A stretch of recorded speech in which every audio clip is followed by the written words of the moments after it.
Alright, so hey guys, this is Omar Kendall. I'm here with Seth Killian. Hey. And we're taking a look at PlayStation All-Stars Battle Royale. Have a chance to show off Raiden for the first time. Going to talk to you guys a little bit about his play style and sort of how he goes about doing what he does, gaining his energy, performing those different supers. We'll go through his supers, give you a rundown of each one of those and sort of how they work. So Raiden at his core is very much an up-close combo-based character. He's really good at isolating a single character and doing a lot of combos, generating a lot of energy off of a single opponent. He's particularly good at air juggling, air combos, taking a guy into the air, and following up with a really long combo. Or dropping a combo. Yeah, it happens. No, but yeah, that's one of my favorite things about Raiden is that he does. I mean, especially in a free-for-all match like this, in 1v1, obviously that's a different game type. But sure. Finding a way to isolate your opponent and get away from all the other guys who are going to try and take advantage of the fact that you're busy hitting each other is really critical. Some characters are able to do that with moves that just eject the other guys far away. Right. Raiden just takes you up into the air or pushes you out a little further with nice invulnerability on his sliding slashes and things like that to get that distance in there. Yeah, he covers a lot of ground horizontally, and then with that up square that you see Raiden making frequent use of, he's able to launch his opponent into the air and then immediately follow him up into the air with an extended combo that generates a lot of energy. That tends to work really well for him. He's got a lot of strings, a lot of combos. He went for a longer one there and got blown off for it. It's almost as if Raiden's working against me here, but yeah. Commentator's curse, man. Yeah, yeah, exactly. Just like in Raiden's own game, he's extremely proficient with his sword and extended combos, and even extending in his hands and his feet. Here's his level 3 super. Tell us about that. We got the box view there for a minute. Yeah, so everyone who knows Metal Gear knows and loves the boxes. For Raiden's level 3, everyone gets stuck in a box. There are actually some trick boxes, so they're empty boxes where he has to sort of guess where his opponent is. And everybody's trying to run for their lives, or at least crawl for their lives inside of a box. It's one of the more powerful level 3s. We have a lot of level 3s, like Kratos' or Sweet Tooth's, where the player themselves transform. Raiden's level 3 actually transforms the state of his opponent, so it's really unique and interesting in that sense, in that your opponents become so significantly disadvantaged because they're all stuck in boxes. Oh, yeah, that's somewhat of a disadvantage. It is pretty good stuff. You can rack up a good number of kills with that level 3. Yeah, pretty solid. It's a little level dependent. Like we're in Stowaway, so it's one of our larger levels, and so we kind of have to do some running around and some guessing to correctly predict, or at least to get as many kills as we possibly can. But it's still a very powerful scissor.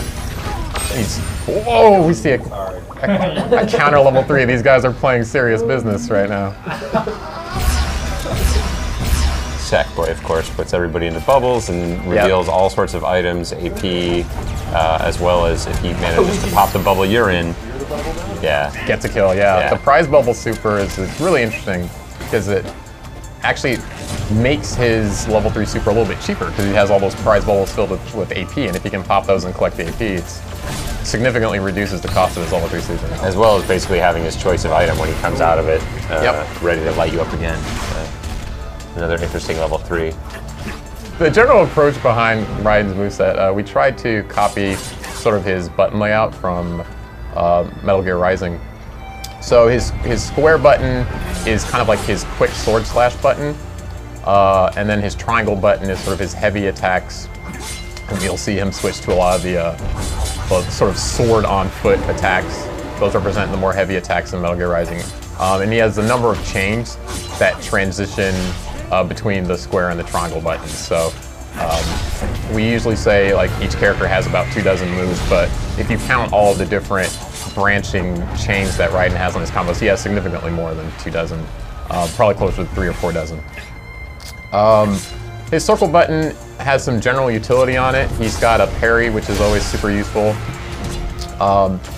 He's got a couple of quick slashes, down circle and forward circle that allow him to cover a bit of distance. That's definitely an important part of his repertoire.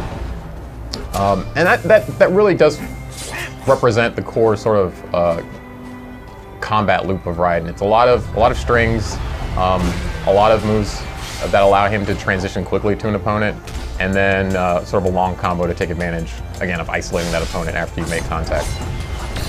Yeah, that parry is especially great in the air, because of course you only get one air dodge. There's no air blocking in this game, which is very, very critical. Catching opponents in the air and trying to maximize your opportunities off that is absolutely essential, and having an additional parry in the air gives you a second chance to get out of jail. Yep.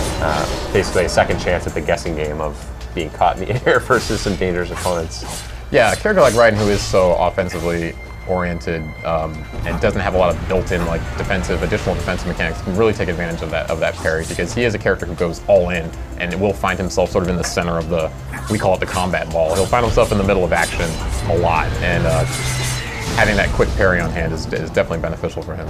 Yeah, he's got a lot of mobility as well, because there's, I mean, obviously there's, your double jumps and ways to move around the screen, but one of the things that's really essential for a lot of the characters, as you start to get a hang of them, is using their normal moves in the air for traversal. Yeah. And Raiden has a lot of speed, both on the ground and in the air, and can go both horizontally across the ground and straight down as well, which not only allows you to get out of trouble if someone's got you caught up in the air, but also to obviously put yourself in prime position to take advantage of an opportune situation that's developing on the ground. Yeah, Raiden actually has a really excellent dive kick. It's his air forward triangle. Again, Songbird's not going to let him do, but it allows him to cover a tremendous amount of space in a really short amount of time, and he's protected while he's traversing that space. That's an extremely important part of Raiden's playstyle, is covering a lot of distance very, very quickly, and that he can be protected while covering that space is a huge benefit. Yeah, you can go from the air to the ground, straight vertically, you can go horizontally, or you can go down at an angle, which is hugely advantageous. Yeah, definitely. It's got a solid level 1 that's good at picking up a number of characters if you can find the right spot to use it. Yeah. Or in this case, his level 2 take that Zandatsu cut and take element, which is super important for Metal Gear Rising.